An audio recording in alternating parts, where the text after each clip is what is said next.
Oke, perkenalkan nama saya Adit, stambuk B1C11901, dari jurusan akuntansi, Fakultas Ekonomi dan Bisnis, Universitas Halluoleo, Sulawesi Tenggara. Jadi dalam video kali ini saya akan memberikan sebuah penjelasan mengenai mengenai tugas yang diberikan oleh dosen saya pada mata kuliah pengantar ekonomi makro. Jadi dosen saya itu memberikan tugas untuk mencari kebijakan yang tepat untuk menangani sebuah masalah ekonomi makro dalam masa pandemi COVID-19 ini. Tentu sangat pas pada masa sekarang ini, karena mengingat saat ini COVID-19 itu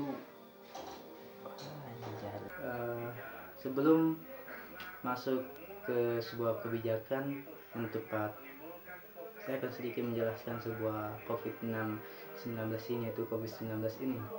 Jadi wabah COVID-19 ini telah mempengaruhi seluruh dunia karena telah menyerang hampir semua negara di dunia. Setiap negara yang telah terkena oleh COVID-19 ini harus segera mengambil sebuah tindakan yang bijak guna untuk mengurangi dampak sosial ekonomi. Menurut virologis dan mikrobiologis, COVID-19 ini merupakan sebuah virus yang cepat sekali menyebar, walaupun fatality rate-nya itu sangat rendah. Tidak seperti dengan virus-virus pada lainnya seperti virus flu burung maupun demam berdarah. COVID-19 ini sangat berbahaya bagi penduduk yang telah berlanjut usia atau penduduk yang telah memiliki riwayat penyakit sebelumnya, yaitu penyakit jantung, diabetes, darah tinggi, serta pernafasan akut. Jadi mereka yang telah memiliki riwayat penyakit ini gampang sekali terkena oleh COVID-19. Ya, jadi COVID-19 ini sangat berbahaya bagi penduduk yang lanjut usia maupun masih muda ataupun anak-anak. Jadi kita harus waspada. Jadi salah satu cara memutuskan mata rantai penyebaran COVID-19 ini yaitu dengan cara social distancing atau jaga jarak dengan orang lain, yang tujuannya itu mencegah orang sakit untuk melakukan kontak dalam jarak tertentu dengan orang yang sehat. Jadi social distancing ini mempengaruhi juga dalam kehidupan sosial masyarakat di negara Indonesia, karena masyarakat Indonesia itu terkenal dengan kuyup atau yang suka bersama-sama dan terbiasa berkumpul dengan orang banyak, seperti pesta, perkawinan, upacara adat, ataupun sekedar ngumpul-ngumpul. Jadi hal ini tentunya akan berdampak pada sisi ekonomi Indonesia.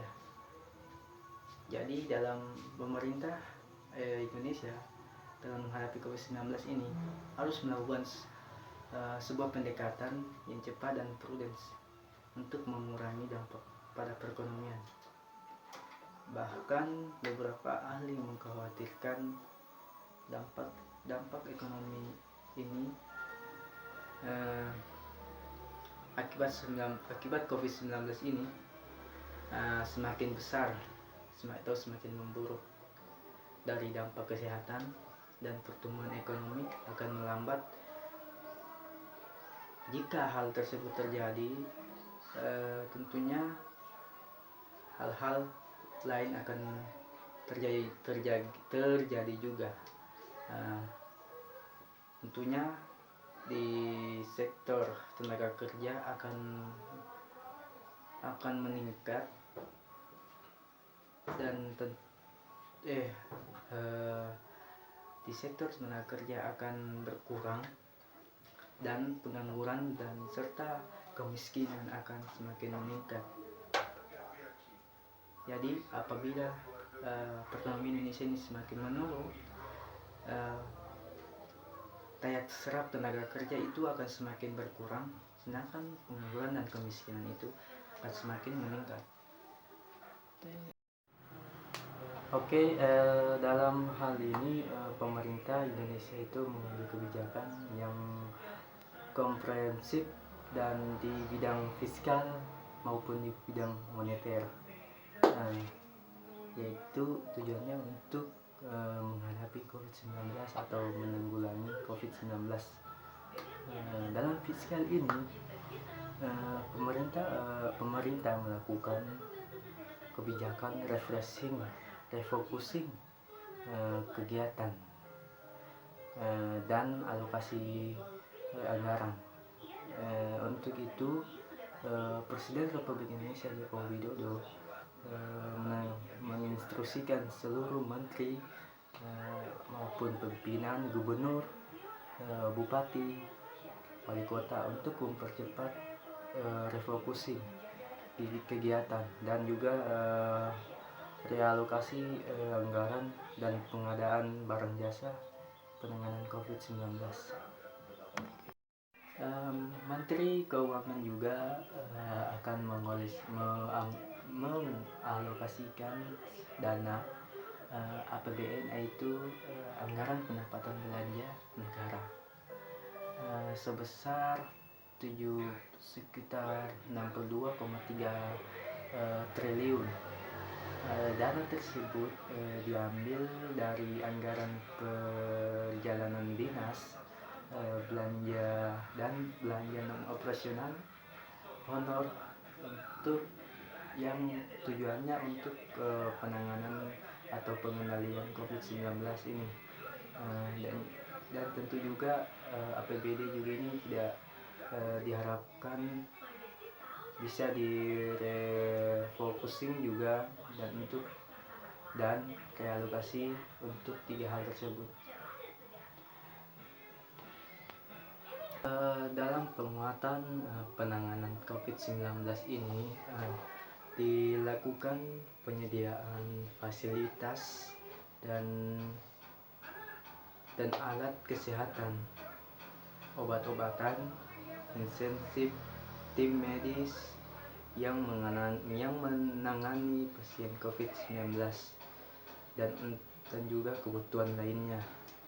Kemenko juga menerbitkan PMK 23 tahun 2020 yang memberikan stimulasi pajak untuk karyawan dan dunia usaha, yaitu pajak penghasilan karyawan ditanggung oleh pemerintah, pembebasan pajak penghasilan karyawan, pembebasan pajak penghasilan impor, pengurangan angsuran PPh pasal 25, dan juga di samping itu pemberian insentif atau fasilitas pajak pertumbuhan nilai yang terdampak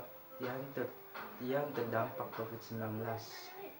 Ada Presiden Republik Indonesia juga memberikan sebuah arahan agar kementerian atau lembaga memprioritaskan pembelian produk UMKM, mendorong BUMN memberdayakan UMKM, dan produk UMKM ini masuk katalog.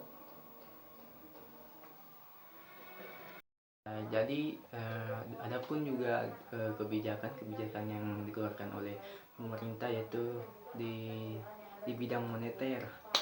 Jadi kebijakan di bidang moneter itu harus sesuai dengan atau selaras dengan kebijakan fiskal pada sebelumnya, dalam untuk meminimalisir dampak COVID-19 ini terhadap perekonomian nasional Indonesia. Oleh sebab itu, otoritas moneter harus dapat menjaga nilai tukar rupiah dan juga untuk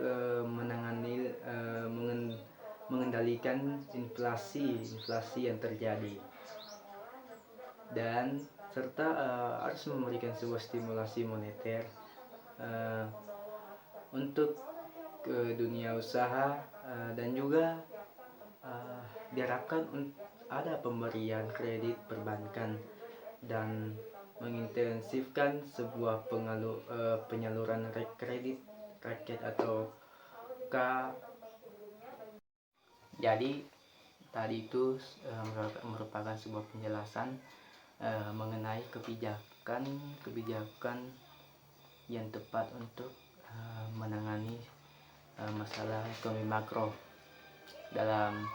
di masa pandemi COVID-19 ini. Oke, itu saja penjelasan dari saya. Terima kasih telah menonton video saya. Akhir kata, sekian dan terima kasih. Wassalamualaikum warahmatullahi wabarakatuh.